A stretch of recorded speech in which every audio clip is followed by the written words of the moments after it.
Yo, what up, team? It's Coach House coming at you guys today to have a chat with you about our programming for this upcoming week.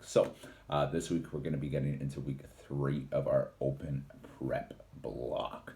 For those of you who have been starting to ask a little bit, just as a reminder, the open is going to be starting on the 24th of Feb. But if you look at that on the calendar, that's going to be our Thursday. So it's actually going to be on the 25th of Feb is when we're going to see our first edition of Friday Night Lights coming your guys' way. Let's talk about our training that we're going to see this week. So this week, guys, I'm going to dive a little bit more into like the nuts and bolts of some of the program in itself, just so that you guys can get a little bit more of an understanding of it. So if you guys have noticed this block so far, we're kind of rotating through our movements, and we're also rotating through the days that those movements are appearing on. So sometimes in the past, when I was like looking back at what we did last year, we'd almost fall into like a rhythm of things where something like Monday, Wednesday, and Friday we would have as our barbell movements, and then Tuesday and Thursday we would have as like gymnastics or longer piece movements. And while in the past we would like end up sometimes rotating some of those days around, what I found was that it meant that some of us were missing out on the opportunity to hit front squats, or missing out on the opportunity to do some gymnastics based work depending on what days we were showing up in the gym. So how this block has been unfolding a little bit, to give you guys some more clarity, is that um, I've written it on a 6-day essential cycle, even though there's 5 working days in the week that we're programming for. So that means that some weeks, like this week, we're going to see more barbell based movements because of the rotation that we're currently on for the program and cycle in itself. And like some of you guys may have already started to notice in the block, we started off with front squats in week 1 on a Monday. And now that we're in week 3, it's on Wednesday. And as we continue to get deeper and deeper into the block, next week you'll see it's on Thursday.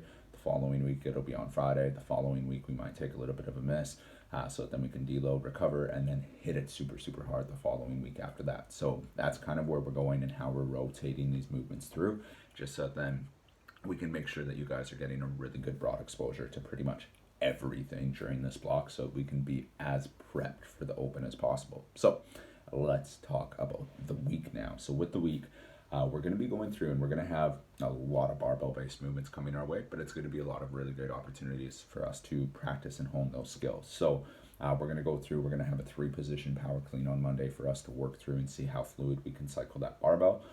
When it comes to our split jerks, we're going to start seeing these appearing more in the mix. So last week we saw them as our first exposure. This week it's our second exposure. So again, we're still trying to build competency with this movement and try and have a snappy feel as we're getting underneath the barbell. Yes, you can build up and go heavy during the prescribed working sets, but try and keep your form and technique at the forefront, because as you guys know, if you guys focus on that a lot more in the future, that's going to be able to allow you to lift heavier loads, because you're going to be moving more efficiently. So that's Tuesday with the split jerks. On Wednesday, we're going to be going through 6 sets of 3 for our front squat. So we started off with our 5s, came down to our 4s, came down to our 3s. We're following more of what would be called like a linear progressive overload model here, where essentially we're taking you guys through, we're dropping the rep range, and we're allowing you to wrap up that intensity and lift heavier loads. So again, we're still going to have that 3-second pause in the bottom with that controlled 2-second lower into the bottom.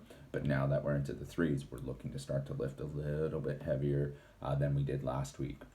When it comes down to our squat snatches on Friday, we're going to have a little bit of a 2-second pause below the knee.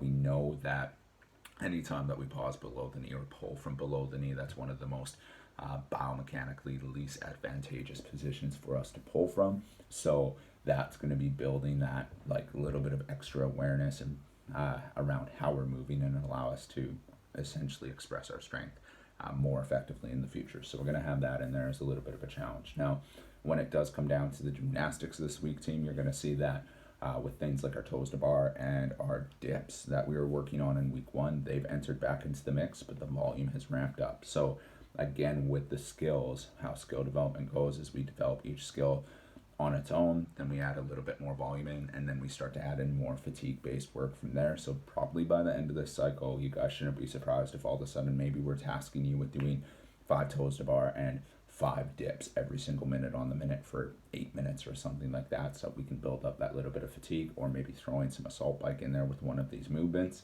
So yeah, it's things like that that allow us to express our skill more efficiently. Now, when it comes down to the metcons, the conditioning, the WODs, and everything like that, we've got quite a few different styles and varieties of pieces coming our way this week. So we've got some longer ones, some shorter ones, some super spicy ones, and even ones that end up being a classic, a benchmark. So we haven't gone through and hit the Chief in years, like years and years and years. And the Chief is one of the classic benchmark WODs at CrossFit. No, it's not one of the girl classics, but it is one of the classic benchmark WODs. So it's going to be really, really cool on Wednesday for us to get together, throw down, and have a really fun time getting after this one. We've got things coming on Monday, as you guys are going to see, that are going to test your midlines like crazy with our 21-15-9 of our deadlifts and toes to bar. And then, yeah, we've got a little bit of variety as far as like length goes, and intent and stimulus coming our way with the other WODs that we're getting exposed to this week. So all up team, we got a pretty big week and a pretty big mission coming our way. This week, make sure you guys get booked in, make sure you hit everything with intent, make sure that you move well, and make sure that you make the most of each and every single one of your sessions. I hope you guys are having a sensational weekend. We'll catch you later. Peace.